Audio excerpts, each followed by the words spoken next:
Envision studying your entire life to become a mage only to fall short due to your peasant status. But having been slain and reincarnated, you're given the title of the seventh prince in a prestigious royal family. Now, with all the time and resources in the world, you can put your previous lives' knowledge to the test and let your imagination run wild in this new magical world. The series starts with our MC, kicked to the ground and mocked by noble mages, scoffing at our MC's commoner status. Giving our MC a chance. A soul mage steps up, offering our MC a chance to strike them down, but sadly our MC can only muster up a small ball of magic. Our MC recounts how magic is solely defined by which lineage one is born into, and no matter how hard someone works, they can never surpass those born into the correct family. The mage begins casting a spell of their own, instantly incinerating our MC. But our MC can't help but feel joy finally getting to experience what top-tier magic feels like. As a final wish, our MC wishes to be given more time to learn magic. But as his body finally disperses, our MC wakes up in front of several maids, all adoring him. Quickly preparing a spell to defend himself, our MC blasts a massive hole in the castle he's in, all whilst the townsfolk celebrate the birth of the seventh prince of the Saloon Kingdom. Hence our MC's new name is Lloyd. Several years later, the maids of the castle look everywhere for Lloyd, but Lloyd is clearly avoiding any attention, running into several guards only to ask them to keep his current location a secret. As Lloyd runs off, the guards wonder if they should grow closer to Lloyd, remembering how Lloyd is the seventh born in their family, so Lloyd most likely won't inherit the throne. Apparently, shortly after Lloyd was born, he immediately began speaking, reading spell books, and even refusing breast milk, leading many to believe Lloyd was the reincarnation of William Bordeaux himself, the father of sorcery. Following Lloyd, he admits that he is unsure why he can remember his past life. But slipping past the maids, Lloyd makes it to the castle's library filled with hundreds of books. As Lloyd prepares to tuck into some books, Silpha appears, heading outside only to begin training Lloyd with wooden swords. Taking a quick break, Lloyd wonders why he still needs to train his swordplay. But Silpha states that it is proper etiquette for any noble to wield a sword, something Lloyd already knew having been with Silpha for 3 years. Wanting to get the training over with, Lloyd and Silpha take a stance, both dashing toward each other only to parry each other's slashes. Impressed that Lloyd has improved so much, Lloyd knows Silpha is still holding back, barely able to keep up as Lloyd has been secretly casting a copy spell to mimic Silpha's swordplay. Even still, due to Lloyd's smaller body and build, Silpha begins driving Lloyd into a corner, pushing him back. Assessing the situation, Lloyd tests out another skill to compensate for his childlike body, suddenly increasing his strength along with levitating his body. Now able to completely match Silpha's slashes and movement, Lloyd forces Silpha to take things more seriously. But when Lloyd attempts to weave in a sneak attack, Silpha catches Lloyd off guard. Having already known Lloyd was using magic, Silpha trips Lloyd, only to disarm and smack him on the head, revealing Lloyd's levitation magic. On top of things, Silpha points out that Lloyd's sword had been extended to give him better reach. But Silpha can't help but be amazed that Lloyd was able to cast 2 spells at once, something court mages struggle to do. As Silpha hugs Lloyd tight, Lloyd feels lucky that Silpha didn't recognize his physical enhancement spell nor his copy spell, meaning Lloyd was actually casting 4 spells at once. That evening, Silpha drags Lloyd with her to take a bath in the girls' bathing area, catching the attention of other maids as they tell Lloyd about a powerful demon sealed away in a book by the name of Grimoire, capable of wiping out their whole town. Silpha adds that the grimoire is hidden in an underground library, but suddenly the girls find it adorable Lloyd is acting strange, all fighting over whose bed Lloyd will be sleeping in tonight. Sneaking off, Lloyd grows intrigued by this hidden library, sneaking around at night with a concealment spell. Easily sneaking past the guards in front of the forbidden library, Lloyd manages to break the powerful seal keeping people out, amazed to see the vast library still standing. Taking a look around, Lloyd begins reading some books, suddenly spotting books in particular begin to float around him. Unveiling its dragon head, the book introduces itself as Grimoire, asking Lloyd to unseal it. Knowing Grimoire is the monster Silpha spoke about, Lloyd grows skeptical seeing Grimoire offer Lloyd some gold. Inspecting the gold, Lloyd says he knows Grimoire used creation magic along with some dust to make the gold, shocking Grimoire. Hearing that Lloyd plans on strengthening the seal on the demon, Grimoire gets terrified, stating that he has calmed down and no longer wants to wipe out the world, but Lloyd isn't buying it. Desperate, the demon offers to teach Lloyd some ancient magic, but that finally gets Lloyd to listen. Yearning to learn more, Lloyd instantly dispels Grimoire's current seal, surprising the demon as he fires off a devastating ancient spell at Lloyd, shredding the surrounding library.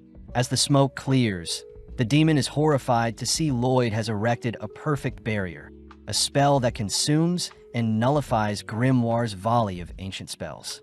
Getting hot and steamy, Lloyd reaches out to the remaining residue of ancient magic around his barrier, allowing the magic to tear away at his finger as Lloyd begs Grimoire to show him more.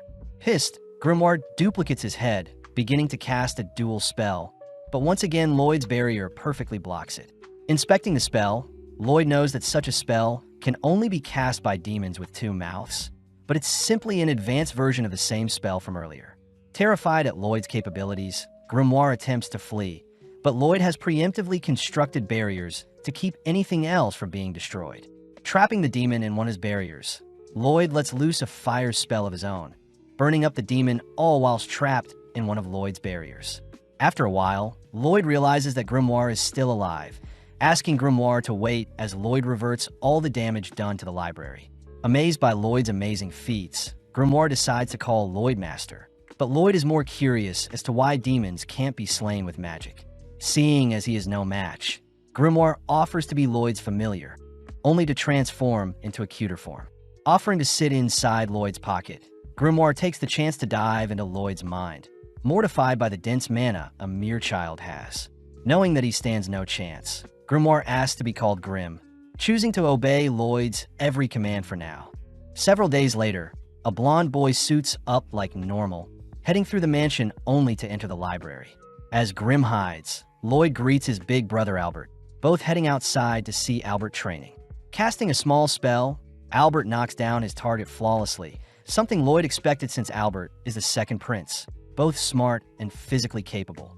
Seeing as Albert wants Lloyd to show off what he's got, Lloyd gladly obliges, but not wanting to draw too much attention, Lloyd states he'll only graze the targets. Firing off multiple spells, Lloyd successfully tricks the onlookers into believing Lloyd isn't as competent as Albert, but Lloyd is more curious about adding spin to each of his magic spells. With Albert briefly glaring at Lloyd, Albert asks that Lloyd use the training area as he likes, heading elsewhere with his party. Now alone, Lloyd gets excited, wanting to mimic Grimm's dual incantation with two heads. Although Grimm states that only demons can cast such a dual spell, Lloyd gets an idea, absorbing Grimm into his palm to act like a second mouth. Impressed that Lloyd knew of such a technique, Grimm and Lloyd begin chanting simultaneous spells, but Grimm instantly gets freaked out not recognizing the spell Lloyd is chanting. Pausing, Grimm demands to know what spell Lloyd is casting. Shocked to hear Lloyd was trying a spell stack, purposely mixing multiple spells to have them cast simultaneously. Hearing that Lloyd was trying to stack on 100 spells at once, Grimm yells that only 2 to 3 spells can be stacked, otherwise the incantation would take too long. Understanding the situation, Lloyd takes over Grimm's mouth, both taking a deep breath only for both mouths to begin chanting powerful spells. Seeing as Lloyd is folding together the essence of 2 magic types itself, Grimm fears that the output would be devastating, watching as Lloyd incredibly unleashes a dual spell that ruptures into the skies. At the same time, Albert's retainers wonder why Albert spends so much time with a talentless boy like Lloyd, but Albert corrects them, stating that Lloyd had intentionally grazed all the targets the same way, believing that Lloyd will become a great sage one day. With one of the retainers refusing to believe so, we cut outside to see Lloyd has massacred the surrounding area, even tearing a hole through the stratosphere to reveal the constellations themselves. Briefly admiring the sky, Lloyd rushes to repair the clouds, returning the nighttime back to daytime. The next day, Grimm shows off the newspaper reporting on a mysterious phenomenon tearing apart the skies. But Lloyd is more fixated on the story on the back of the newspaper regarding adventurers conquering a dungeon and bringing back loot. Wanting to explore a dungeon of his own, Grimm struggles to hold back Lloyd, but Lloyd reassures Grimm that he's got everything figured out. Taking out an acorn, Lloyd casts a growth spell, creating an exact clone of himself that mimics his movements. Although Grimm is impressed, Lloyd is still worried. knowing that Silpha observes and tracks every bit of growth Lloyd experiences, meaning a mere dummy clone won't trick everyone. Getting an idea, Lloyd successfully manages to escape the castle undetected, asking Grim if everything is fine on his end. It turns out that Lloyd had placed Grim's soul into his clone's body, all whilst absorbing Grim's body into his palm. Now that Lloyd's clone is more lifelike, Lloyd successfully tricks the maids, but Grim wonders if he can cause a mess while Lloyd is gone. Sadly, since Lloyd can still communicate with Grim, Lloyd thanks Grim for all the help, flustering Grim as he chooses to make Lloyd proud and not act up. Having flown far enough from the castle, Lloyd wonders where he can find a dungeon, suddenly halting as he spots a pink-haired girl fleeing from some monsters. In an instant, the girl sends one of the monsters flying, blitzing around only to begin dismantling the monsters, finishing off with an energy blast that shreds the monsters. Having witnessed everything, Lloyd recognizes the girl's techniques as a form of chi, something martial artists use. Having detected Lloyd, the girl calls Lloyd to show himself, but when Lloyd hesitates, the girl marks Lloyd as an enemy, rushing to his location. Not wanting to unveil his identity as the seventh prince, Lloyd manages to come up with a disguise, created using Lloyd's current looks and Albert's physical structure. Lloyd takes on the name of Robert, learning the girl's name is Tao, but Tao is revealed to have fallen for Lloyd's disguise. Having been locked away due to her training, Tao states that she'll make Robert her boyfriend no matter what, agreeing to accompany Lloyd into a nearby dungeon, since she is a B-ranked adventurer. Upon entering the dungeon, Tao begins carving through the monsters to impress Lloyd, but sadly Lloyd is more interested in the shiny ores nearby. Venturing deeper, the two strike up a conversation, learning that Tao had been traveling alone for a while.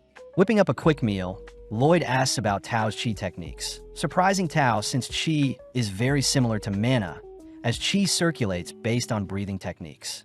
Tao takes the chance to flirt with Lloyd, but gets surprised seeing Lloyd beginning to breathe strangely, realizing that Lloyd is trying to mimic her chi breathing. Warning Lloyd against it, Tao can't help but notice how stern Lloyd is about learning chi breathing, agreeing to teach Lloyd anything she knows, which earns her a smile from Lloyd. At the same time, Grim can't help but giggle at how vast Lloyd's obsession with magic is, suddenly realizing that Silpha has appeared.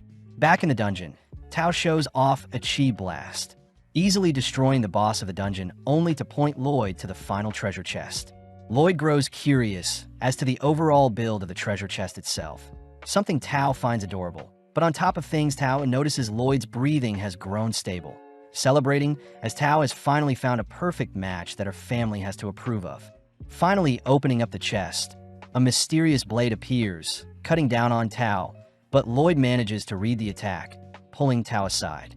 As a pool of darkness spreads from the chest, a lich appears, exciting Lloyd as a more worthy dungeon boss has arrived. Exuding a cold aura, Tao begins to panic, asking Lloyd to leave the dungeon first. But when Lloyd refuses, Tao has no choice but to forcibly push Lloyd out of the dungeon. Evading the creature's strange magic, Tao states that a lich is a creature even A-ranked adventurers struggle with. Therefore, she plans on stalling the creature long enough for Lloyd to escape. Flying through the air, Lloyd is sad as he wanted to watch the lich in action, but erecting several barriers, Lloyd halts his movements. When Lloyd asks for Grim's advice, Lloyd notices Grim is barely responding, begging Lloyd to come home. At the same time, Tao grows more fatigued, looking for an opening to escape herself, but the lich suddenly speaks up, having identified Tao's chi technique. The lich scoffs at Tao's inferior technique to magic, annoying Tao as she states that Lloyd was the only person that thought of chi as interesting, unlike every magic user Tao ran into. Breathing in, Tao bolts forward, clashing into the lich's barrier, but having anticipated such a thing, Tao begins to fire off hundreds of punches, ultimately breaking a hole in the lich's barrier. Collapsing to the ground, Tao knows she has completely exhausted her energy, hopelessly watching as the lich appears behind her, mocking her pathetic attempt. Choosing to end the battle, the lich fires off another shard of magic, but Lloyd appears, nonchalantly blocking the spell along with reassuring Tao that he's here to help. Seeing as Lloyd needs to return home to Grim quickly, both the lich and Lloyd begin chanting spells. But in an instant, Lloyd dashes behind the lich, a technique the lich doesn't recognize. Firing off a volley at Lloyd, the lich watches as Lloyd begins stalling by erecting a barrier, But taking a deep breath, Lloyd combines a movement spell with his chi breathing technique. Dashing around the Lich, Lloyd notices the Lich firing more magic at his barrier, but Lloyd's barrier easily defends, giving Lloyd more time to perfect his breathing. Seeing as his own barrier is slowing him down, Lloyd shatters his own barrier, accelerating further as he maneuvers around the dungeon, all whilst evading the Lich's magic. Finally condensing two techniques into one, Lloyd counters the Lich's magic with a technique he just created, firing off hundreds of slashes, all whilst tuning the spell's speed and sharpness. Terrified to see a mage using chi, the Lich attempts to hold on, but seeing Lloyd's technique shredding his spells, the Lich is forced to project a barrier, but Lloyd's technique cuts clean through both the barrier and the Lich itself. Dazzled by Lloyd's show of strength, Tao and Lloyd finally claim the dungeon's treasure, disappointed to see a mere rusty blade infused with mana as their reward. Out of nowhere, the dungeon begins to crumble, beginning to retract the treasure chest, leaving Lloyd and Tao to keep the old blade only. Wanting to inspect the treasure chest itself, Lloyd sticks around to take the chest as well, but they are both forced to escape before the dungeon closes. Outside, Tao asks about Lloyd's new technique he created, something Lloyd isn't sure of himself, but Tao recognizes it as a secret chi technique she has only heard of in tales. As Lloyd flies off, Tao promises to grow stronger so that Lloyd can finally pay more attention to her, but Tao forgets to ask where she can find Lloyd. Flying through different regions, Lloyd finally returns home, spotting his clone all beat up. Grimm reveals that Silpha had asked for a sparring match like usual, but grew disappointed seeing how weak Lloyd's clone had gotten, beating his clone senselessly. Showing off the dungeon's knife to Grimm, Lloyd douses the knife with hot water, only to scrape off a layer of mana essence. Lloyd explains the mana essence is used to enchant any weapon, with the dungeon blade in particular being enchanted with a power booster. Placing the mana essence into a flask with water, Lloyd shakes up the flask, only to cast a purification spell in order to extract the ingredients of the mana essence. Revealed to be a mixture of oil, silver, and hematite, Grimm recognizes the ingredients as materials from a monster core, giving Lloyd the idea to create more essence since he had retrieved the dungeon's core in the form of the treasure chest. Needing silver, Lloyd rushes to ask his father, King Charles, for a bag of silver coins, only to begin melting the silver down. Next, Lloyd spars with Silpha for a wager, managing to catch Silpha off guard with a sneak attack combined with some magic, but Silpha had reacted fast enough, appearing from one of Lloyd's creations, only to defeat Lloyd. Even after losing, Silpha agrees to give Lloyd the jar of oil he had asked for, scaring Grimm as Silpha was even able to defeat Lloyd with her pure swordsmanship skills alone. With all the ingredients needed, Grimm and Lloyd complete the mana essence, rushing to Albert to ask for a weapon to enchant. Seeing as his adorable Lloyd is requesting something of him, Albert asks for his knights to hand over their weapons, all immediately offering Lloyd all their weapons to enchant. The knights know that enchanting weapons usually go horribly, all bidding their precious swords goodbye as they have no faith in the 10-year-old Lloyd to enchant their weapons. But having heard all of the knights mocking his master, Grimm gets fired up to prove the knights wrong.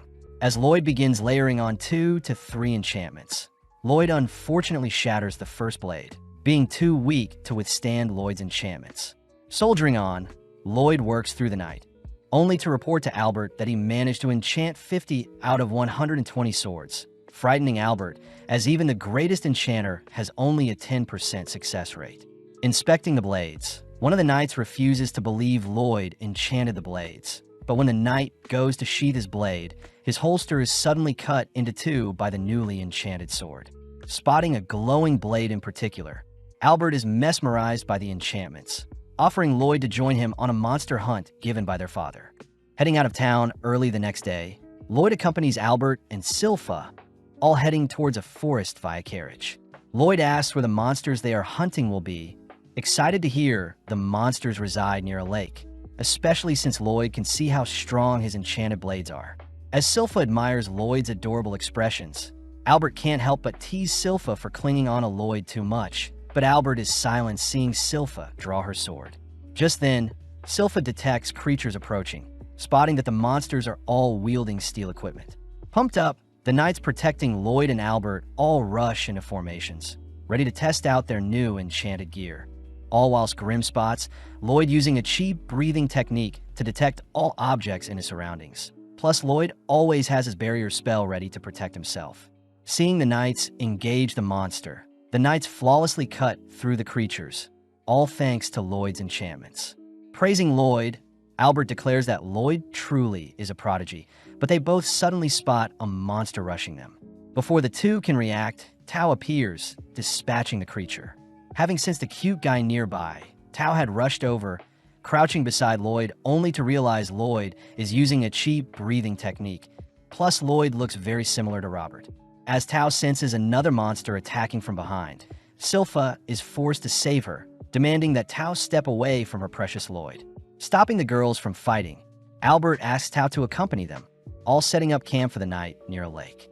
Thanking Tao for escorting them, Tao points out how although Albert is cute, Albert wasn't the cute guy she was detecting.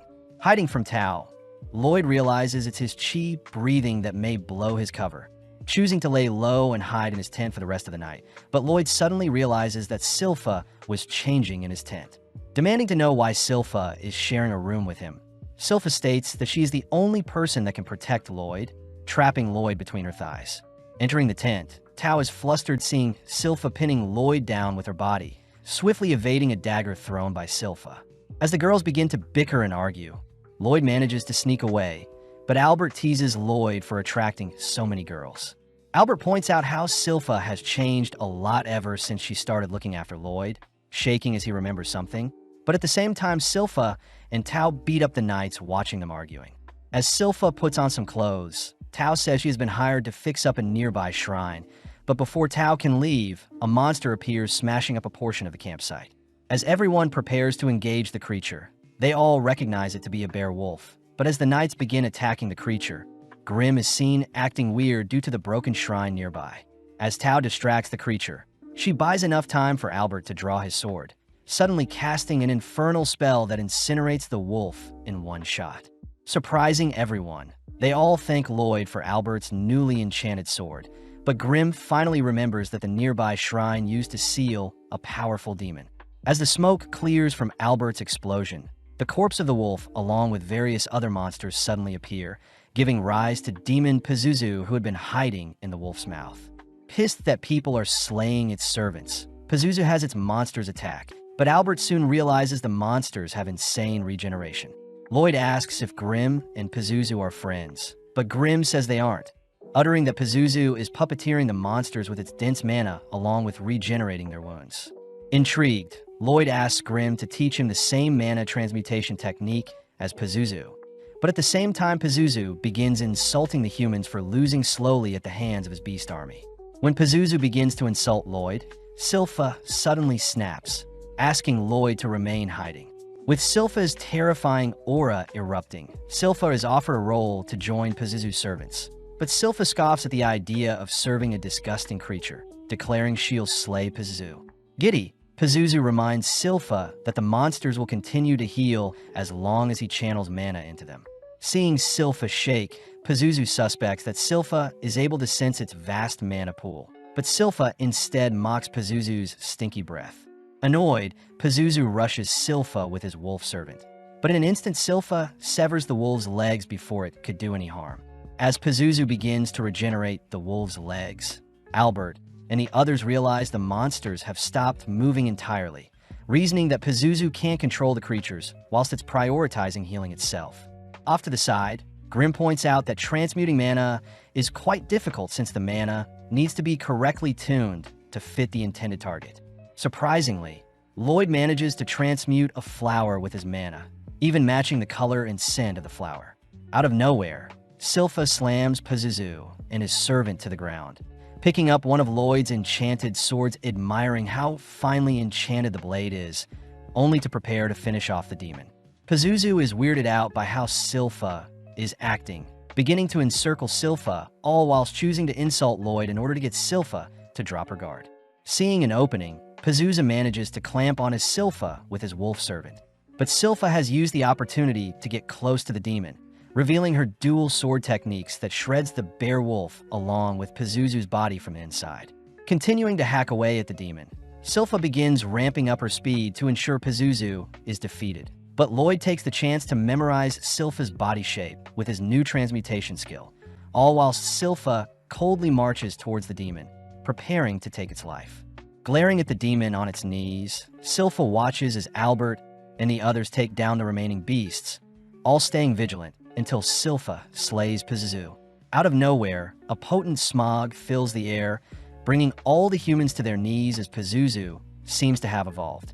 Pazuzu states that he had escaped his 100-year seal, finally, annoyed that all his hard work nurturing his servants have all gone to waste. With a single slap, Pazuzu knocks Silpha back, all whilst Albert helplessly watches. As Silpha struggles to breathe, Pazuzu flies in for the final blow, but Tao intercepts the attack, revealed to be unaffected by the smog. Seeing Silpha finally collapsing due to Pazuzu's smog, Tao stays alert, barely able to detect Pazuzu appear behind her. As Tao throws out a kick, she ends up getting snatched up from the feet and punched, but Pazuzu wonders why Tao is unaffected by his smog. Seeing Tao breathing weirdly, Pazuzu realizes Tao is using a strange breathing technique, but forcing herself away from the demon. Tao is forced to kick and blast Pazuzu away, swiftly stabilizing her breathing, but suddenly realizes a monster has snuck up on her. Barely able to stop the jaws of one of the beasts from clamping down, Tao watches as Pazuzu rises back up, emitting its smog as it demands Tao serve it. Seeing her life flash before her eyes, Tao manages to survive Pazuzu's aura, declaring that her savior will arrive soon. Having heard enough, Pazuzu's servant bites down on Tao, prompting Pazuzu to head over to retrieve Silpha's unconscious body. Declaring that he'll make Silpha his slave, Pazuzu reveals that he had slayed his servant's parents, only to have the monsters believe Pazuzu was their original parents. Something Lloyd states is terrible. Realizing that Lloyd is unaffected, Pazuzu demands to know who Lloyd is, spotting Grim, a fellow demon who is serving a mere child. Before Grim can warn Pazuzu of Lloyd's abilities, Pazuzu sends his servants to attack Lloyd, but seeing as this is the perfect chance, Lloyd begins transmuting his mana. Creating the picture of a field of flowers, Lloyd manages to calm the beasts, briefly cuddling with them only to retrieve the unconscious Tao, covering her up with his jacket. Impressed to see Lloyd as a competent mage, Pazuzu tries to order his servants around, but the beasts instead turn their fangs onto Pazuzu, tearing away at the demon that killed their parents. Having sustained a decent amount of damage, Pazuzu chooses to dispose of his own servants, slamming them together only to kick them to the ground. Seeing Pazuzu harming his own servants, Lloyd wonders why demons can't be defeated with magic. Something Grim mentions is probably since it's never been done before. As Pazuzu's mana begins to swell up, the surrounding area begins to perish, but Lloyd is more curious as to how much mana it will take to defeat a demon. Revealing his own mana pool, Pazuzu suddenly freezes at the sight of Lloyd's mana, something Grim knew Lloyd was concealing and is the reason Pazuzu's smog didn't affect Lloyd whatsoever. Finally able to let loose, Lloyd attempts to trap Pazuzu in a barrier, but Pazuzu barely manages to escape. Realizing that Lloyd is attempting to cage him, Pazuzu attempts to flee, but Lloyd is dead set on trapping Pazuzu with his barriers. Floating all throughout the skies, Pazuzu continues to evade capture, all whilst Grim learns Lloyd is capable of casting 20 spells at once. But making use of Grim, Lloyd increases his spell output. Seeing as there are no escape routes in the skies to flee, Pazuzu dives into the sea, terrified to see Lloyd is still hunting him down in the water. Proud of himself, Pazuzu manages to hold out, believing that he's finally escaped, but as he breaches the water's surface, Pazuzu realizes Lloyd had been toying with him this entire time, having been trapped in one of Lloyd's larger barriers. Attempting to find a way out of Lloyd's cage, Pazuzu refuses to be one of Lloyd's lab rats. But Lloyd is confused at how hypocritical Pazuzu is, seeing as Pazuzu had used his servants as lab rats. Seeing Lloyd prepare multiple spells, Pazuzu begins begging for his life. Making use of the strongest fire, wind, earth, and water spells, Lloyd forms a 100-length sequence incantation, boosting the spell's cast time by 3-fold, only to surround Pazuzu with his incantation. Unleashing his incantation, Lloyd proudly claims that he is currently casting 240 spells per minute, but not even 5 minutes later, Lloyd is forced to halt his incantation. Seeing Pazuzu drained, Grim points out that magic to demons is like light and sound to humans, and overwhelming a human with light and sound will drain them, just like what Lloyd did to Pazuzu with his magic. Seeing as Pazuzu has completely given up, Lloyd focuses on Albert and the others who have begun to wake up, rushing to their side to explain what transpired whilst they were asleep, all whilst Grimm and Pazuzu have a chat. Grimm advises that mages that have the most fun will ultimately live the longest, something Pazuzu also realizes as he finally passes away. Seeing the ashes of Pazuzu, Grimm takes the chance to absorb what remains, able to restore a fraction of his original form, what was lost. Back with Lloyd, Lloyd seems to have convinced everyone that a powerful mage by the name of Robert defeated the demon, exciting Tao as she demands to know where Robert is. As the gang return to report their hunt to the king scolds Albert for not being more prepared for the monster hunt, wondering where Robert and Tao are, wanting to reward them. Sadly, Albert reveals that Robert was never seen by anyone. As for Tao, she ran off in search of Robert. Changing topics, Albert asks for his father to consider Lloyd as a possible candidate for the throne, stating that Lloyd's genius with enchantments may prove fruitful for a ruler. Impressed to hear his seventh son is so gifted, the king asks if Lloyd would join his brothers to fight for the throne, but Lloyd flat out rejects the offer. Later that day, Lloyd is seen playing with a fluffy beowulf, having followed Lloyd home from the forest. Grimm begins to get jealous seeing how much Lloyd is admiring his new pet, choosing to fluff himself up to get Lloyd's attention. Seeing as Silpha is approaching, Lloyd quickly stuffs Grimm inside the beowulf's fur, only to tell Silpha that his new pet will be called Shiro. As Silpha and Lloyd brainstorm tricks they can teach to Shiro, Albert and the king both chat about Lloyd's future, both expecting great things from Lloyd. Getting to work, Lloyd manages to teach Shiro basic tricks, but wonders how he should train Shiro to execute more tougher actions. Having tried to infuse his mana with more specific commands, Shiro unfortunately isn't able to understand Lloyd's complex task, prompting Lloyd and Silpha to wonder if there is a monster expert that can help. With them both suddenly remembering Princess Elise, they all head over to her garden tower. Grimm learns that Elise is the 6th princess of Saloon, being Lloyd's older sister by 3 years. Out of nowhere, Elise pounces on Lloyd, wrestling him only to give him a greeting smooch. Seeing Lloyd knocked out, Eris, Elise's maid, reprimands Elise for going too far with Lloyd. Turning to see Shiro, Elise can't help but cuddle with the adorable creature, but seeing this, Lloyd asks if Elise can show off one of her own monsters. Out of nowhere, a lesser Fenrir appears, snatching away Silpha's headband. Lloyd is shocked, seeing as the monster slipped past his detection.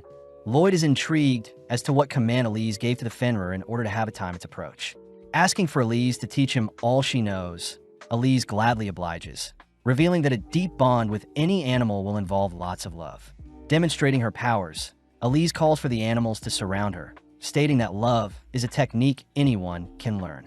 With Elise sending her animals to tease Silpha and Eris, they all suddenly spot Lloyd is calmly taming some animals of his own. Having not considered using love before, Lloyd begins to think of how he should love Shiro, all while Silpha dreams of the day Lloyd shows affection for her.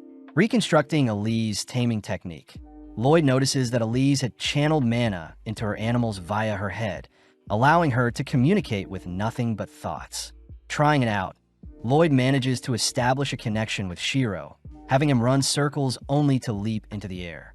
Happy to see it worked, Lloyd and Shiro cuddle for a bit, all whilst Eris praises Lloyd for replicating a monster tamer's technique.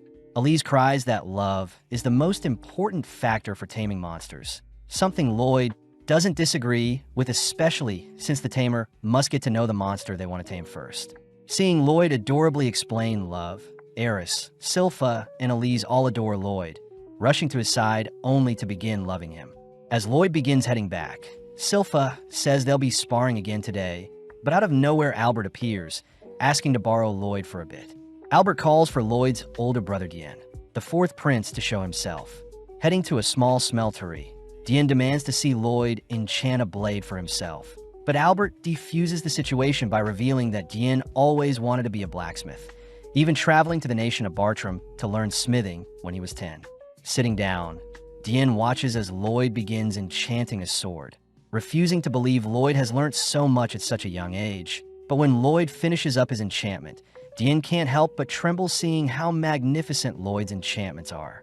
Getting excited, Dien states that Lloyd can help Dien achieve his dream of creating the ultimate spellbound sword.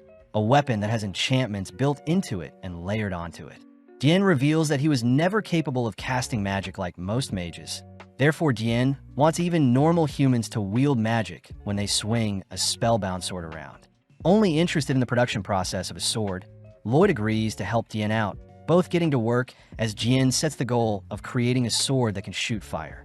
First, Dian heats up a piece of steel, asking Lloyd to first layer on a fraction of the fire incantation, but the steel immediately shatters.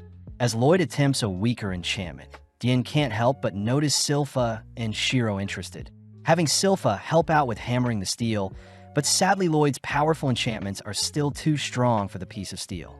Completely baffled, Lloyd racks his head for an alternative solution, reassured by Dian that Lloyd could try as many enchantments as he likes, especially since Dian bought a bulk of mana essence for cheap. Suddenly realizing something, Lloyd inspects the mana essence. Realizing that the hematite in the essence is way too weak, Lloyd asks if Dian has any spare hematite lying around. Upon hearing that Dian doesn't, Silpha offers to accompany Lloyd to a dungeon, both heading to the Adventurers Guild. Entering the guild, Lloyd greets Katarina the receptionist, only to fill out a form for his details. Next, Lloyd is asked to place his hands on a crystal ball, something Lloyd knows is used to measure one's stats. Fearing that his current power level will destroy the orb, Lloyd begins compressing his mana, managing to achieve an overall rank of E. As the other adventurers laugh at Lloyd's poor rank, the receptionist points out that Lloyd has a magic stat of a rank, making him comparable to the mighty Silver Blader, something the other adventurers refuse to accept. Legend has it that the Silver Blader flawlessly carved through every dungeon they entered, achieving an A-rank status only to disappear. Seeing the adventurers continue to mock Lloyd, Silpha can't help but scare the men a bit, revealing herself to be the infamous Silver Blader who supposedly vanished. When Silpha attempts to re-register herself, the receptionist sadly states that Silpha has been demoted to C rank. Unfortunate since every party needs a B rank if they want to enter dungeons. At that moment, Tao appears offering to assist, seeing as she is an A rank adventurer, but Silpha quickly ignores her. Silpha learns that Tao had failed to find Robert, even searching various dungeons for him. But willing to compromise, Tao demands to have a date with Albert as reward if she helps Lloyd explore a dungeon. With Silpha retrieving Lloyd's jacket from Tao, Lloyd admires how interesting of a life Silpha must have had in the past, hearing that Silpha in her past had only ever failed to take down the Assassin's Guild, a ragtag group of adventurers. Having picked out a dungeon, the gang immediately set out, explaining their goals to Tao, swiftly working their way to retrieve the core of the dungeon. At the same time, Albert checks in on Dian, happy to see Dian and Lloyd are getting along well, but Albert states that a war will break out soon. Trembling at the thought of being unable to help, Dian declares that he'll create the spell-bound swords to help his kingdom, spotting Lloyd and the others returning. Getting back to work, Dian and Lloyd manage to finish off their first blade, heading straight to the training area only to eradicate their test targets, terrifying everyone. Having named the Blade D-Lord, Lloyd heads to bed, exhausted from spending the entire day fine-tuning the blades along with mass-producing them. Rewarding Shiro with some belly rubs, Lloyd notes how Albert seemed awfully stiff throughout the day, but suddenly Lloyd detects a strange presence in their garden. Impressed, Shiro wasn't able to pick up the mysterious presence. As the mysterious figure begins running around the garden, Lloyd suddenly appears, asking to have a chat. When the figure attempts to flee, Lloyd simply erects a barrier, cutting off any escape. Seeing no other option, the figure unveils their hood, apologizing as she blasts Lloyd with a sweet scent, but Lloyd realizes it's poison. Attempting to cleanse the negative effects, Lloyd suddenly collapses, having failed to neutralize the girl's poison. Lloyd deduces that the girl is using a new type of toxin, hearing stories about those with strange abilities, people known as the Blighted. The girl confirms herself to be the Poison Blighted, Ren the Poison Moth. Heading over to Lloyd's barrier, Ren instantly shatters it with a kick, having weakened it with her poison. Ren reassures Lloyd he won't pass away, warning Lloyd of the side effects he may experience in the next few days. Just like that, Ren disappears, allowing Lloyd to finally rest a bit. Having seen everything, Grim learns that Lloyd is actually canceling out Ren's poison with a breathing technique, wondering why Lloyd didn't just capture her. Lloyd reveals that he plans on tailing Ren to her hideout, recognizing Ren as one of the 6 Assassin Guild members. Lloyd gets excited wondering what the other members' special abilities are, praising Rin for concealing her presence so well, but Lloyd has already figured out their trick. As Lloyd rushes off, Silpha and Shiro barely miss Lloyd, cutting over to the assassin members as they berate Rin for getting caught so easily. Rin states that she has discovered that the royals are mass-producing spellbound swords, a sign that there's a war coming. When Rin tries to make suggestions, the assassin members cut Rin off, reminding Rin that their leader Jade is already gone. Just then, the members detect someone watching them, forcing Lloyd to reveal himself as the members mention how they've heard great things about the Seventh Prince. Seeing as Lloyd has discovered them, they have no choice but to take Lloyd out, but Lloyd is excited to see what the enemy has in store, releasing his barrier. Taking a fighting stance that mimics Tao's, Lloyd draws in a green headman, able to defend against most of his strikes, but suddenly spots one of the man's punches wrap around his arm, introducing himself as the warp-blighted Babylon the Giant Rat. Knowing that Babylon's movements exceed what mages are capable of, Lloyd suddenly realizes someone is behind him, abruptly collapsing to the ground as Crow the Dark Raptor binds him with a curse. Following up, Galilea attempts to pummel Lloyd, but Lloyd uses brute strength to escape Crow's curse, but sadly gets entangled in Galilea's spiderwebs. With no choice, Lloyd ditches his clothes, ecstatic to have run into a user with curse speech along with people able to transmute their mana. Sensing another attacker, Lloyd begins evading several slashes from Talia, intrigued to see Talia impale her own leg, only to feel the pain in his legs as well. Introducing herself as the Pain Blighted, Talia gets weirded out seeing how happy Lloyd is, watching as Lloyd analyzes and reverses Talia's wound both on Talia and himself. Intrigued to see how Talia's reflection magic works, Lloyd traces Silpha's battle style, terrifying the assassin members as they reveal past trauma facing the Silver Blader. With Lloyd's aura erupting, the assassin members all scramble from their positions, but Babylon is Lloyd's first target. As Lloyd catches up to Babylon, Lloyd slams him into the ground, impressed to see Babylon relax his body so as to not sustain too much damage.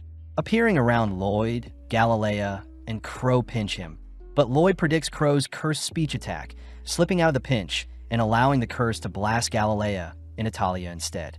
Before Crow can chant another curse, Lloyd appears behind him, dicing up and slamming Crow into the ground, perfectly mimicking Silpha's techniques. Off to the side, Galilea struggles to separate himself from Talia, but since his webs have bound them together, Talia's clothes are accidentally pulled apart. Seeing an opening, Lloyd rushes to attack Talia, warned by Talia that the damage will be reflected on a Lloyd himself, but Lloyd could care less. Talia is slammed into a wall, making Lloyd euphoric, finally experiencing pain for the first time in a while. Seeing as Galilea has managed to sneak up behind Lloyd, Lloyd employs Tao's martial arts, blasting Galilea into a nearby wall as well, terrifying Rin. Before Lloyd can engage onto Run, Galilea asks for Lloyd to leave Rin alone, revealing that Run is unable to control her toxins. Lloyd suddenly realizes that all the assassin members aren't really good at controlling their powers, watching as Galilea rushes him. But Lloyd suddenly hits Galilea with a special attack. Pissed, Rin throws a kick whilst releasing her toxins, but Lloyd simply blocks it with his barrier, asking Run to calm down. Right on cue, Galilea utters that he is fine. Lloyd states he has engraved Galilea's curse directly into their body, giving him more control of their curses, bringing Galilea into tears. Applying the same trick onto the others, the members begin to celebrate, finally able to toggle their powers on and off. Off to the side, Rin is seen holding back her tears, finally able to wear whatever she likes without accidentally releasing her poison. Seeing the others taking care of Lloyd, Rin reminds everyone that Lloyd and his family are producing weapons to spark a war, but Grimm brushes them off as mere rumors. Before Grimm and Rin can bicker some more, the others mention how they should at least tell Lloyd about their past, revealing that they have a leader by the name of Jade, known as the Phantom Blighted and has the ability to teleport. Flashing back, one day Jade had reappeared out of nowhere, having been teleported to Egypt but had finally made it back to their hideout. Jade shows off their new guild emblem, stating that their Assassin's Guild will take the jobs normal adventurers wouldn't, and upon completion, they'll leave behind their emblem to prove to the world they can operate in society as well. Before Jade can add anymore, he is teleported away, but around the same time the Assassin's Guild found out that the Warlord of Lordist was preparing for a war. Out of nowhere, a mysterious envelope appears. But before the contents is revealed, we cut to several moments later where Silpha and Shiro have busted into the Assassin Guild's hideout. Seeing as Lloyd has left behind a letter, Silpha reports her findings to Albert, who holds back his anger, fearing that the Assassin's Guild has kidnapped Lloyd and brought Lloyd to Lordest.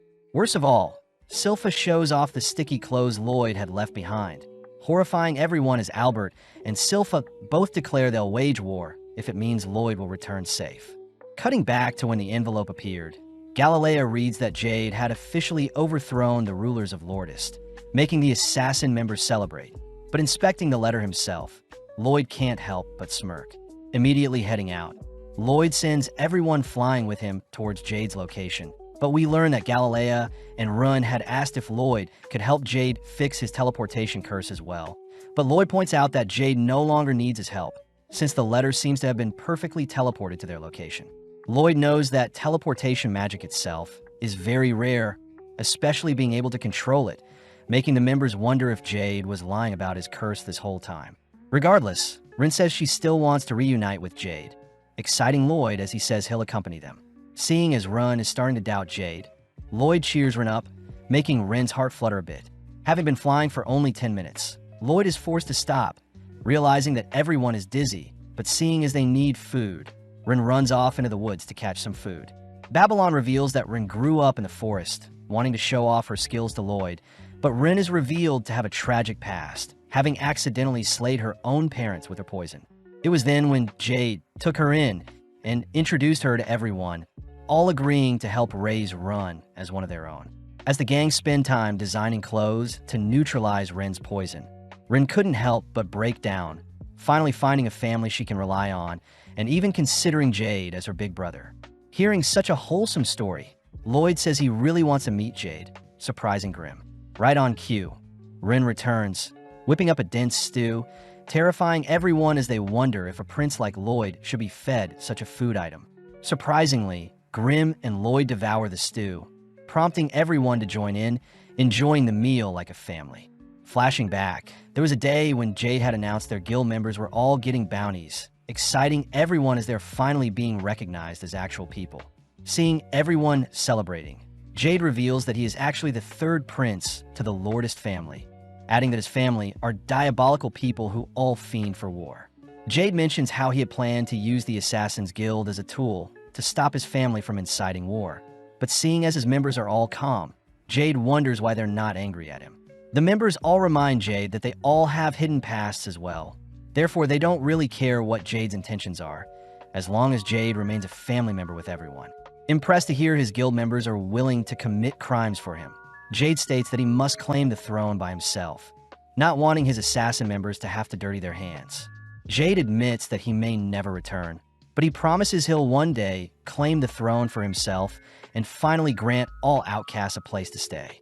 Walking the final steps towards Jade's manor, the gang point out how adorable Lloyd is when he is asleep, all reasoning they should go on ahead and leave Lloyd behind, not wanting Lloyd to get caught up in their own personal drama with Jade. Hearing this, Grim offers to accompany them, knowing that Lloyd can easily fend for himself. Upon climbing the castle walls, the gang are surprised to see a party set up for them, just like what Jade had promised in the letter. Before the gang can head back and retrieve Lloyd, they're interrupted by an egg-shaped looking man, inviting them all into the courtyard where they're officially welcomed as the guest of honor. With everyone in disbelief, Rin hugs Grim tight, getting nervous to reunite with Jade. Finally, Jade appears nonchalantly, annoying everyone as they watch Jade switch clothing, relieved to see Jade is the same as usual. Pushed forward, Rin struggles to express all the emotions bottled in her head, but seeing as everything is fine, Grim begins flying back to Lloyd. Out of nowhere, the surrounding attendees transform all whilst Jade orders everyone to bow down, terrifying the assassin members as they wonder how Jade has Crow's cursed speech, not to mention it's way more powerful. When Rin demands to know what is happening, Jade simply offers the assassin members to the other attendees, allowing the attendees to do what they please with the assassin members. Blasting Jade with a beam, Grim cries for everyone to run, but before Grim can do anything else, Jade teleports behind him, kicking and blowing Grim away. As Jade changes his clothing, we cut to Lloyd, who has finally awoken, spotting a beaten-up Grim beside him. Grimm struggles to explain the situation to Lloyd, all whilst the assassin members realize the attendees before them are actually demons from the Netherworld. Appearing beside the members, Jade reveals that he too is being controlled by a demon, Geesarm the Catastrophe from the Netherworld. Geesarm reveals that Jade is no longer alive, having struggled to hold on, but eventually Jade was forced to relinquish his body. Hearing all of this, the assassin members get pissed, preparing to unleash on a Geesarm. But Geesarm continues to reveal all the torture methods he performed on Jade in order to ensure Jade's mind would never recover. As the demons begin begging for a body of their own to inhabit, Geesarm warns his minions that Ren's body is quite poisonous. But Geesarm suddenly notices a strange marking on Ren's body.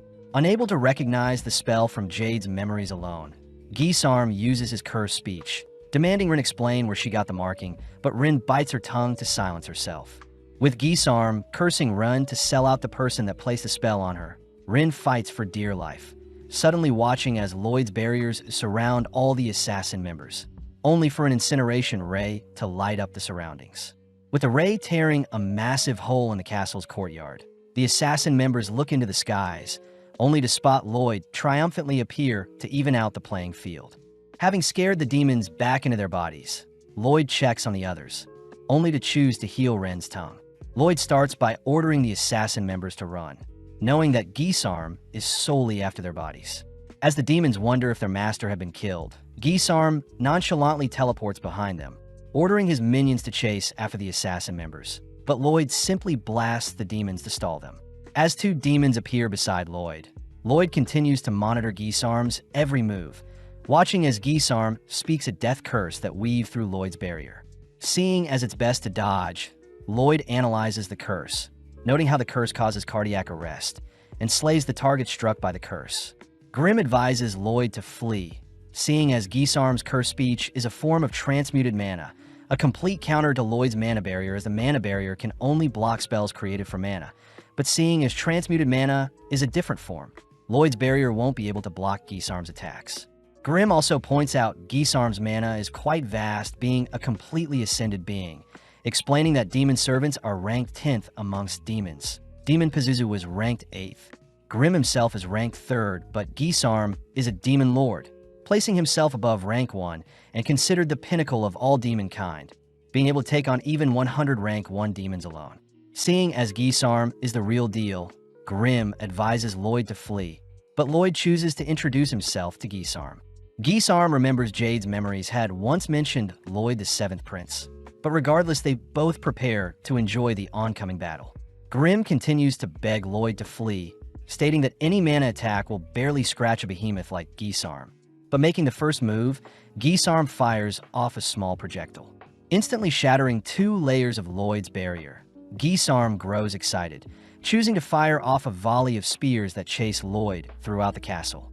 As he racks his brain for a solution, Geesarm suddenly appears above him, kicking Lloyd towards his volley of spears. But barely thinking quick enough, Lloyd conjures a stone golem to tank the volley of spears. At the same time, the demons finally catch up to the assassin members, all watching as Babylon scales the castle walls to open the castle gates. Back with Lloyd, Geesarm praises Lloyd for surviving the first wave, beginning to make fun of how weak blighted humans are, to have been born with such immense power but to never know how to control them. Geesarm mentions how Jade's teleportation powers called to him, wondering why blighted humans struggle to live amongst humans when they can offer up their bodies to demons who can make full use of blighted cursed bodies. Seeing as Lloyd is speechless, Geesarm warns Lloyd to prepare himself, snapping his fingers, only to teleport a spear into Lloyd's body. Knowing that Lloyd won't be able to react, Geesarm continues to skewer Lloyd with his spears, all whilst Galilea webs the bridge they're on to stall the demons. Seeing as the demons are still pursuing them, Crow curses them to fall, allowing Babylon to finally open the castle gate. But seeing as the demons have broken free from the webbing and curse, Talia steps up.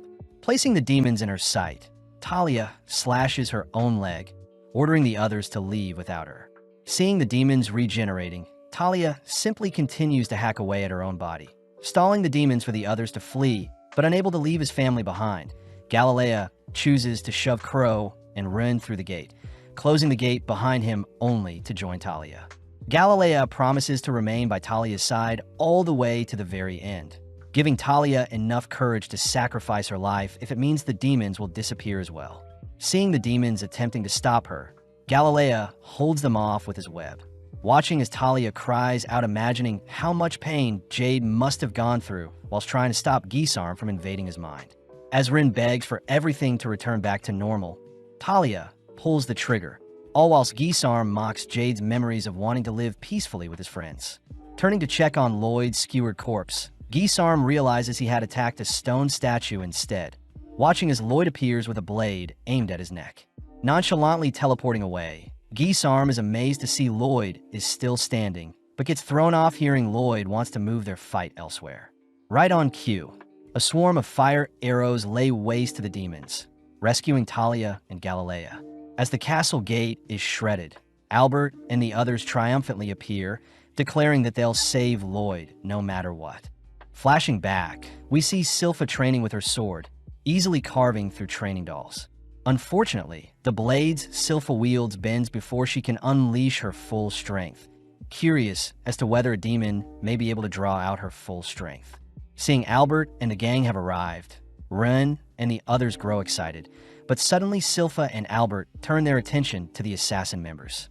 Demanding to know where Lloyd is, Silpha states she'll decapitate an assassin member for every minute they keep silent, prompting Ren to reveal that Lloyd is fighting someone in the castle. Before Ren can explain who, Babylon reminds Ren that Lloyd wants to keep his powers a secret from his family. So Ren corrects herself, uttering that Lloyd is simply fighting with a very weak person in the castle. Seeing as it's an obvious lie, Silpha prepares to decapitate Ren, but Albert wonders if they should start with an adult first. Seeing as no one believes them, Ren cries that Lloyd is fighting to avenge Jade, one of their family members, but right then a demon rushes Ren. Luckily, Elise and her Fenrir gobbles up the demon, confirming that Ren is indeed telling the truth. Satisfied for now, Albert orders Silpha to go on ahead and support Lloyd, but Ren chooses to cling onto Silpha, refusing to allow Lloyd's true powers to be exposed. Out of nowhere, a volley of spears destroy the bridge the gang are standing on, forcing the demons to swim to land, but the gang realize the demons are trying to trap them from behind.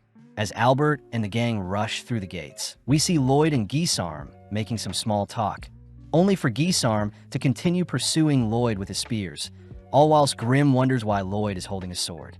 Seeing as Albert and the others are occupying the demons, Lloyd chooses to focus his full attention on Gisarm, all whilst Albert wonders how he can slay these demons. Since the demons are recovering all damage from the spellbound swords, Albert decides he'll have Silpha and Liru the Fenrir deal with them.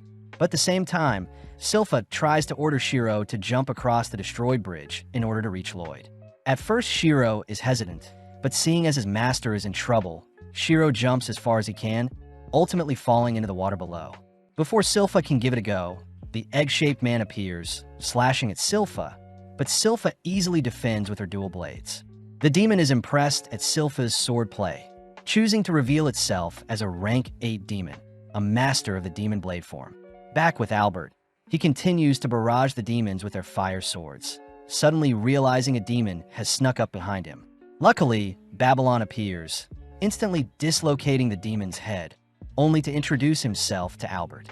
Albert wonders how Babylon can slay the demons so easily, but Babylon reveals that Albert resembles Jade, adding that the demons have robbed the humans of their bodies, meaning the best thing they can do is put their bodies to rest. Respecting Babylon's words, Albert finally unsheathes his magic sword, sympathizing to those who had their bodies stolen, only to release a destructive fire spell that covers the demons in flames. At the same time, Silpha and the egg-shaped demon equally match each other's moves, both unleashing devastating moves that cancel each other out, all whilst the assassin members watch in awe. With both swordsmen taking a break, they both seem to be wounded, but the egg-shaped demon simply regenerates any wounds. Having seen Silpha's sword play, the demon declares he'll take Silpha's body, switching his stance, only to appear before Silpha.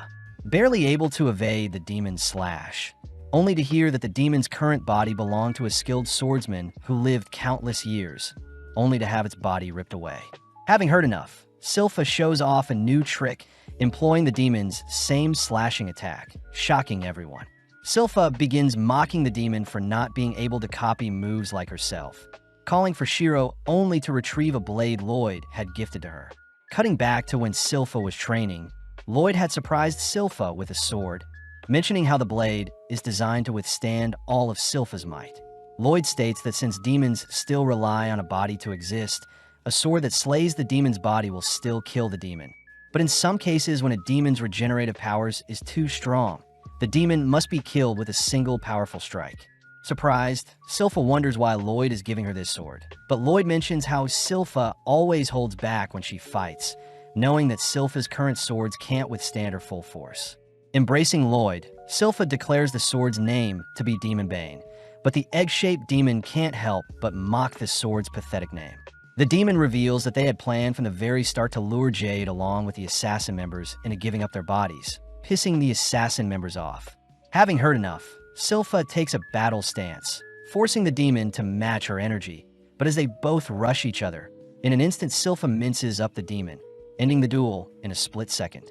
Flashing back, we see Gisarm speaking to Jade before he had passed, wondering why Jade was smiling as he alludes to a person Gisarm should look out for, even during his last breaths. Weirded out, Gisarm had tried scanning Jade's memories, but failed to retrieve all of them, having been locked out by Jade, but nonetheless Gisarm declares he'll first start a war. Back in the present, Silpha heads over to the body of the egg-shaped man, praying for him to rest in peace, but Silpha also watches the assassin members break down crying. Just then, a massive smoke screen appears, cutting to Lloyd, who wonders if it was the right move. Apparently, whilst Lloyd was evading Gisarm's spears, he was attempting to find a solution to deal with the spears, seeing as they move with random patterns and can easily pierce 2 layers of Lloyd's barriers. Next, Lloyd needs to account for Gisarm's cursed speech, noting how the spears can carry the curse with them. And finally, Lloyd needs to be careful of the Shadow Wolf spell, knowing that if he stays still for more than 2 seconds, Gisarm will simply teleport spears to his location and skewer him. Seeing as Gisarm intends on tiring Lloyd out, Lloyd chooses to cast a spell of his own, conjuring an Inferno Golem that attacks Gisarm, but Gisarm simply teleports to evade. With the Golem steaming up the surrounding area, Lloyd deploys his chi detection technique. Annoyed, he has to continue to monitor Gisarm's location. Reminded by Grimm that he needs to keep moving, Lloyd suddenly realizes something, wondering why he wasn't skewered just now. Thinking back to how the letter appeared in their hideout and how Gisarm had lured the assassin members into his domain, Lloyd realizes Gisarm must have vision of his target before he can skewer them. Therefore, Lloyd brainstorms how he can reach Gisarm with his blade. As Gisarm walks through the mist, he suddenly spots Lloyd approaching behind, but surprisingly a swarm of Lloyds have appeared as well, unable to discern the real one. Forced to tank the stabs, Gisarm identifies Lloyd with a real sword, instantly skewering it, only to praise Lloyd for a pathetic attempt. Gisarm reminds Lloyd that he can heal all wounds in an instant and is immune to physical and magical attacks. But Gisarm can't help but get weirded out by all the clones. Realizing that the skewered Lloyd was fake, Gisarm is suddenly struck with a fire spell from behind, only for the real Lloyd to blend back in with the clones, healing back his wounds and replacing his clothes. Gisarm admits he is unable to attack since he's unsure of who the real Lloyd is, but with no other choice, Gisarm chooses to unleash a volley of spears in every direction.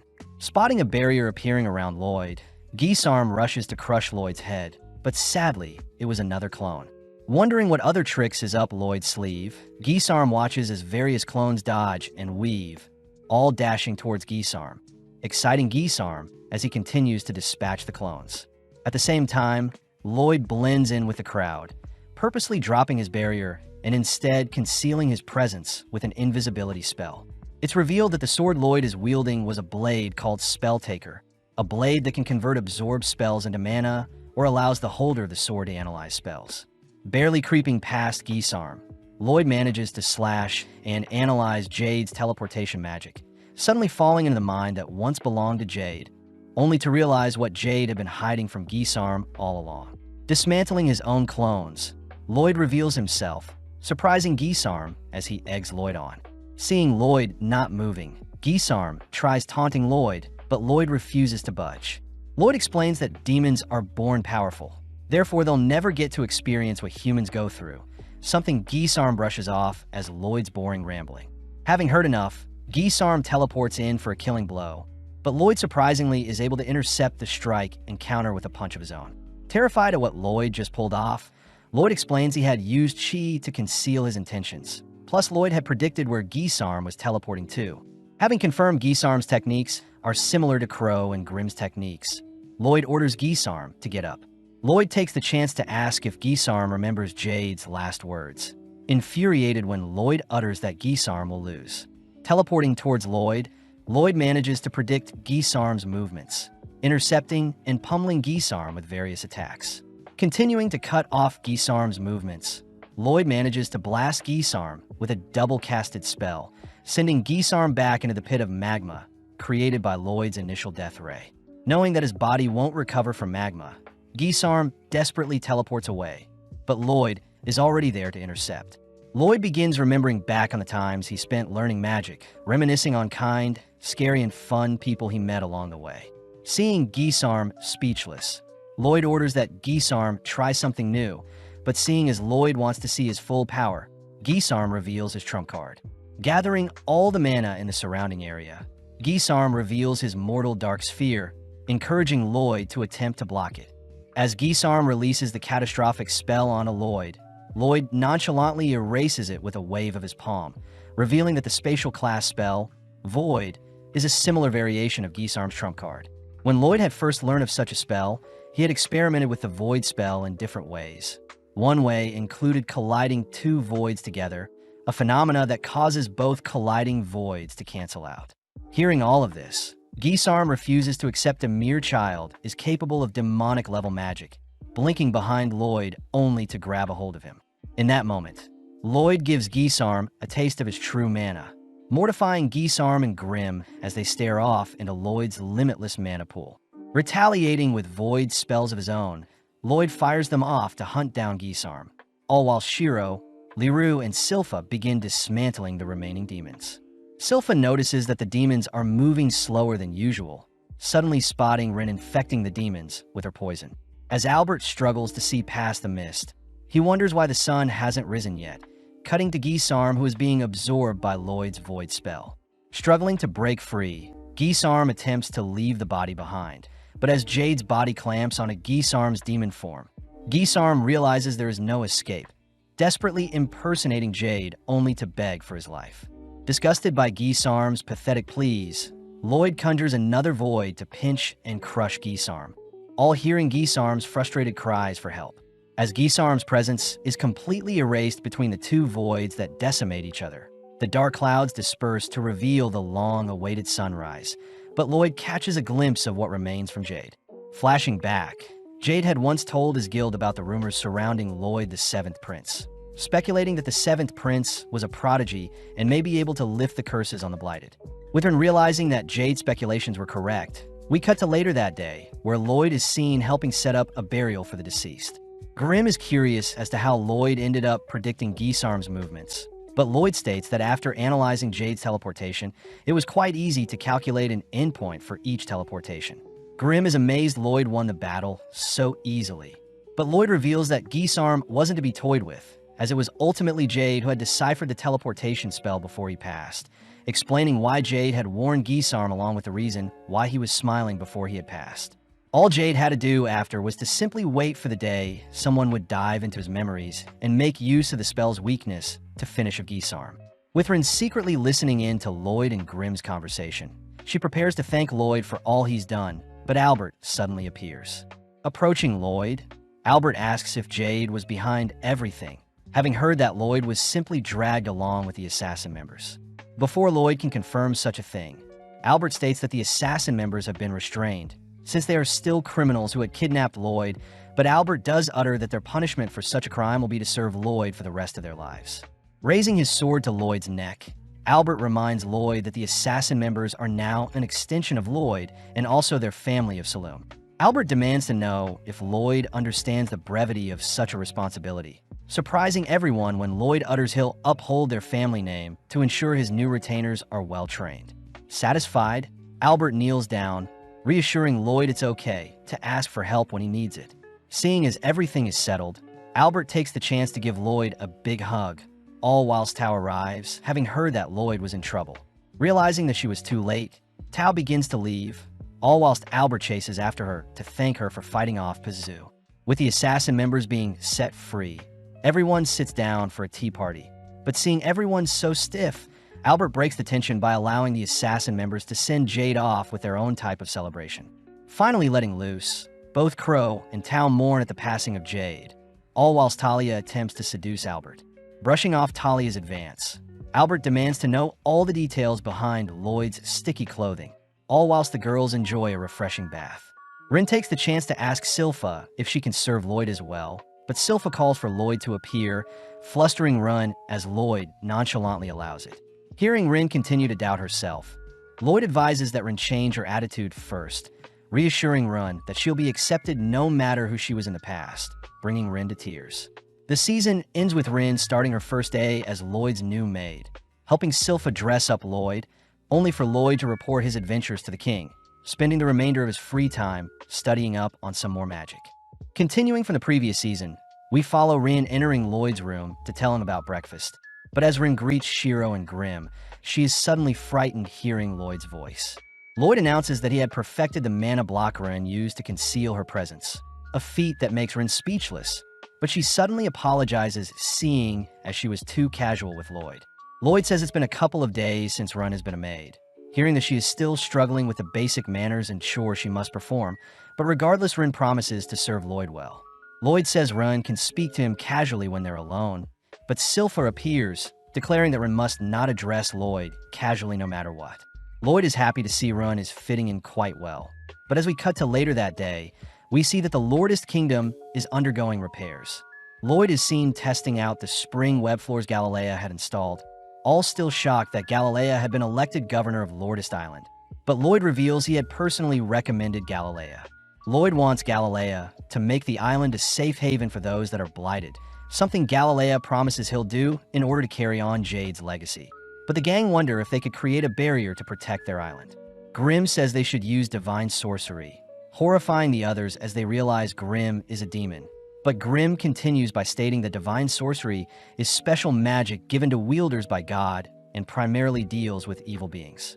Crow and Talia are skeptical of God's existence, but Grimm asks that Lloyd elevate his magic with divine sorcery. But Lloyd hints at some conflict he has with the church in the past.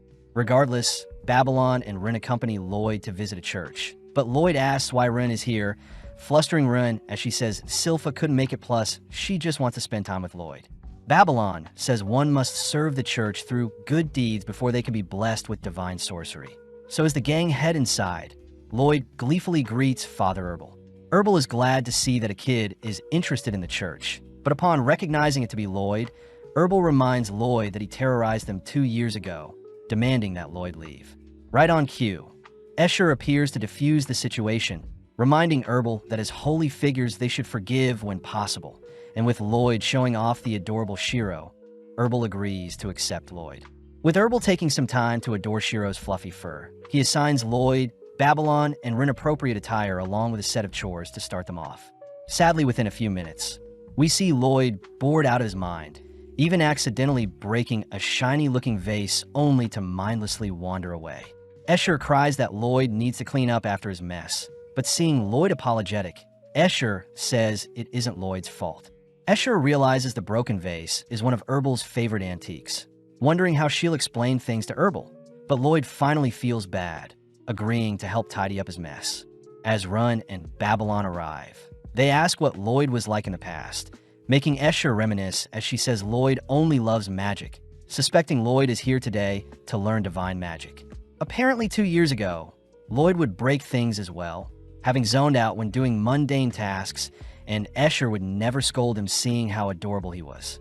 Lloyd wanted Escher to punish him with some divine magic, but Escher says such magic isn't used for discipline, and when Escher asked Lloyd to sing together and annoyed Lloyd left the scene. Out of nowhere, a demonic-looking monster had attacked their church, something we now know was Lloyd's doing. But when some of the debris from the monster's rampage flew towards Lloyd, Escher had dived in front of Lloyd to protect him. Strangely, Escher was more worried about Lloyd's well-being, even after sustaining a decent amount of damage, something that made Lloyd regret his decision as he retracted the demon and confessed. Ren and Babylon are horrified at what Lloyd did in the past. But Escher says Lloyd isn't a demonic spawn, still remembering the time when Lloyd sang with everyone and entranced the other singers with his magnificent performance. Escher declares she'll have Lloyd join them for their recital today, uttering that Saria will be coming. But as we cut to Lloyd, we see him notice some men picking on a girl. The men demand the girl apologize for running into them, but Lloyd recognizes the girl to be Saria, his big sister. Saria is seen asking the men if they're good with playing instruments. Immediately turned off when she hears the men don't have knowledge in such things, attempting to leave, but the men aren't finished with her. As the others join Lloyd, they hear that Saria is the fourth princess of the Solemn Kingdom and is a musical prodigy, having mastered all instruments. Sadly, she doesn't care for anything but music. As the townsfolk clear the scene, we see the men getting more aggressive with Saria, but out of nowhere Escher demands the men let Saria go. The men get excited to cop a feel of Escher's body, strangely producing some melodic squeals, but off to the side, Herbal cries that today's recital will be ruined. Babylon fills Lloyd in on the recital featuring Escher and Saria, a performance that is meant to heal those who listen, but this makes Grimm wonder if divine magic can be replicated with a ritual instead of a magic signature. With Lloyd intrigued to learn more about music that heals, he calls upon Run to stop the men, all while Saria is busy scolding the men for pleasing Escher in the wrong way. In mere moments, Ren unleashes her poison, specifically putting Herbal, Saria, Escher, and the two men to sleep, a feat accomplished with Mana Block. Lloyd says by applying the Mana Block, Ren was able to focus her mana in specific areas. Happy to see that Ren had managed to transmute her poison into something more harmless like knockout gas. Sadly, the thugs are still conscious as Ren's knockout gas wasn't potent enough, and before Babylon offers to knock out the men, Lloyd finally steps up. As the men rush Lloyd with the girls in hand, Lloyd simply snaps his fingers, teleporting the men to a random location, shocking the others, as it seems Lloyd is also trying to learn teleportation magic. Back inside the church, Herbal is told that Babylon and Ren ended up dealing with the thugs, all whilst Babylon and Ren quiver, amazed that Lloyd is carrying on Jade's legacy by attempting to master his teleportation magic. Ren wonders if one day Lloyd could master her technique as well. And with Herbal heading off to prepare for the recital, we see Saria lean in close towards Lloyd, having barely remembered Lloyd to be her younger brother. Escher says it is impressive that a music-obsessed fiend like Saria could still remember Lloyd's name, reminding Escher to invite Lloyd to sing alongside them. But Saria intervenes, declaring that Lloyd isn't ready and instead will watch their performance. With Saria asking Lloyd to pay close attention, Lloyd gets excited to learn more about divine sorcery, especially since it may be replicable with rituals, similar to rain dances. At that moment, both Lloyd and Babylon detect a strange presence, but in the blink of an eye, no traces of it are left behind. As the gang sit down to enjoy the show, we see Escher and Saria take center stage, and with a single note, Saria sets the tone of the recital. Instantly, Escher's voice and Saria's musical notes entrance the audience, a beautiful symphony of sounds that brings the onlookers into tears. Lloyd is amazed by the recital, taking the chance to draw his blade as he slices the magic around him, only to analyze the mana signature to resemble a healing spell with a strange pattern. As specks of light rain down and heal the audience, Lloyd admits that Escher's divine magic is something he can't learn just yet, but more interestingly enough, Lloyd can sense a gaze watching over the recital. Lloyd says a being very high above them is watching, wondering if it could be one of God's servants, only to teleport away before Run and Babylon's eyes.